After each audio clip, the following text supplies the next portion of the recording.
ನಮಸ್ಕಾರ. ಇದೇ 7 ಸೆಪ್ಟೆಂಬರ್ 2025ರಂದು ಚಂದ್ರಗ್ರಹಣ ಆಗ್ತಾ ಇದೆ. ಚಂದ್ರಗ್ರಹಣದಲ್ಲಿ ಸೂರ್ಯ ಮತ್ತು ಭೂಮಿಯ ಮಧ್ಯೆ ಚಂದ್ರ ಬರ್ತಾರೆ. ಇಲ್ಲಿ ಚಂದ್ರನ ಮೇಲೆ ಭೂಮಿಯ ನೆರಳು ಬಿಡ್ತಾ ಇದೆ. ಈ ಗ್ರಹಣವನ್ನು ಕೆಂಪು ಚಂದ್ರಗ್ರಹಣ ಕೂಡ ಅಂತ ಕರಿತಾ ಇದ್ದೇವೆ.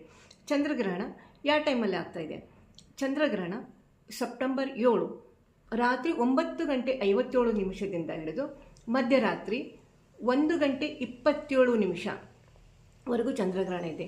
ಇದರ ಪೀಕ್ ಟೈಮ್ ಅಂದರೆ ಪರ್ವಕಾಲ 11:41 ಈಗ ನಾವು ಮಧ್ಯರಾತ್ರಿ 1:26 ಅಂದರೆ 8ನೇ ತಾರೀಕು ಸ್ಟಾರ್ಟಿಂಗ್ ಅಂತ ಅನ್ಬೋದು. ನಾವು ರಾತ್ರಿ 9:57 ಹಿಡಿದು ರಾತ್ರಿ 1:26 ಗ್ರಹಣ ಮುಕ್ತಾಯ ಆಗುತ್ತದೆ. ಸೊ ಈ ಚಂದ್ರಗ್ರಹಣ ಬೇರೆ ದೇಶದಲ್ಲಿ ಅಲ್ಲದೆ ನಮ್ಮ ದೇಶದಲ್ಲಿ ಭಾರತದಲ್ಲಿಯೂ ಕೂಡ ಕಂಡುಬರುವುದರಿಂದ ನಾವೆಲ್ಲ ಈ ಗ್ರಹಣವನ್ನು ನಾವು ಆಚರಿಸಬೇಕಾಗ್ತದೆ. ಸೊ ಚಂದ್ರಗ್ರಹಣದಲ್ಲಿ ಚಂದ್ರ ಮೇನ್ ಅದಕ್ಕೆ ಕಾರಕ ಇದ್ದಾರೆ ಅಂದರೆ ಅದು ನಮ್ಮ ಮನಸ್ಸಿಗೆ ಕಾರಕ. ಸೊ ಈ ಗ್ರಹಣದಿಂದ ಆಲ್ಮೋಸ್ಟ್ ಆಲ್ ಎಲ್ಲ ರಾಶಿಗೂ ಜೊತೆಗೆ ಕೆಲವೊಂದು ರಾಶಿಗೆ ಮ್ಯಾಕ್ಸಿಮಮ್ ಮನಸ್ಸಿನ ಮೇಲೆ ಪರಿಣಾಮ ಬೀರ್ತವೆ, ಇಮೋಷ್ನಲ್.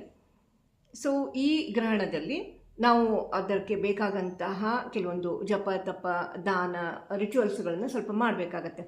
ಮತ್ತು ಈ ಚಂದ್ರ ಎಲ್ಲಿ ಆಗ್ತಾ ಇದೆ ಚಂದ್ರಗ್ರಹಣ ಅಂತಂದರೆ ಕುಂಭರಾಶಿಯಲ್ಲಿ ಆಗ್ತಾ ಇದೆ. ಕುಂಭರಾಶಿಯಲ್ಲಿ ಚಂದ್ರ ಜೊತೆಗೆ ರಾಹು ಕೂಡ ಕೂತ್ಕೊಂಡಿರೋದರಿಂದ ಇದರದ್ದು ಎಫೆಕ್ಟ್ ಸ್ವಲ್ಪ ಕೆಲವೊಂದು ರಾಶಿಗಳಿಗೆ ಜಾಸ್ತಿನೇ ನೆಗೆಟಿವ್ ಆಗುತ್ತೆ ಅಂತ ಹೇಳ್ಬೋದು. ಇಲ್ಲಿ ಚಂದ್ರರು ಬಂದ್ಬಿಟ್ಟು ಶತಭಿಷ ನಕ್ಷತ್ರ ರಾಹುವಿನ ನಕ್ಷತ್ರ. ಚಂದ್ರರು ರಾಹುವಿನ ಶತಭಿಷ ನಕ್ಷತ್ರದಲ್ಲಿ ಹಾಗೂ ರಾಹು ಗ್ರಹವು ಅದು ಗುರುವಿನ ನಕ್ಷತ್ರವಾದಂತಹ ಪೂರ್ವ ಭಾದ್ರಪದದಲ್ಲಿ ಕೂತ್ಕೊಂಡಿದ್ದಾರೆ. ಸೊ ಈ ಚಂದ್ರ ಮತ್ತು ರಾಹುವಿನ ಜೊತೆಗೆ ಅಂದರೆ ಈ ಗ್ರಹಣ ಏನಾಗುತ್ತೆ ಅಂದರೆ ಚಂದ್ರನ ಜೊತೆಗೆ ರಾಹುನೂ ಇದ್ದಾರೆ. ಸೊ ಎರಡೂ ಇಫೆಕ್ಟ್ ಬೀಳ್ತಾ ಇದೆ. ಸೊ ಯಾವ್ಯಾವ ರಾಶಿಗೆ ಯಾವ ಥರ ಇಫೆಕ್ಟ್ ಬೀಳುತ್ತೆ ಅನ್ನೋದು ನೆಕ್ಸ್ಟ್ ವಿಡಿಯೋದಲ್ಲಿ ನಾನು ಹಾಕ್ತೀನಿ. ಧನ್ಯವಾದಗಳು. ನೀವು ಈ ಚಾನಲ್ ಲೈಕ್ ಮಾಡಿ, ಶೇರ್ ಮಾಡಿ, ಸಬ್ಸ್ಕ್ರೈಬ್ ಮಾಡಿ. Thank you. ಧನ್ಯವಾದಗಳು.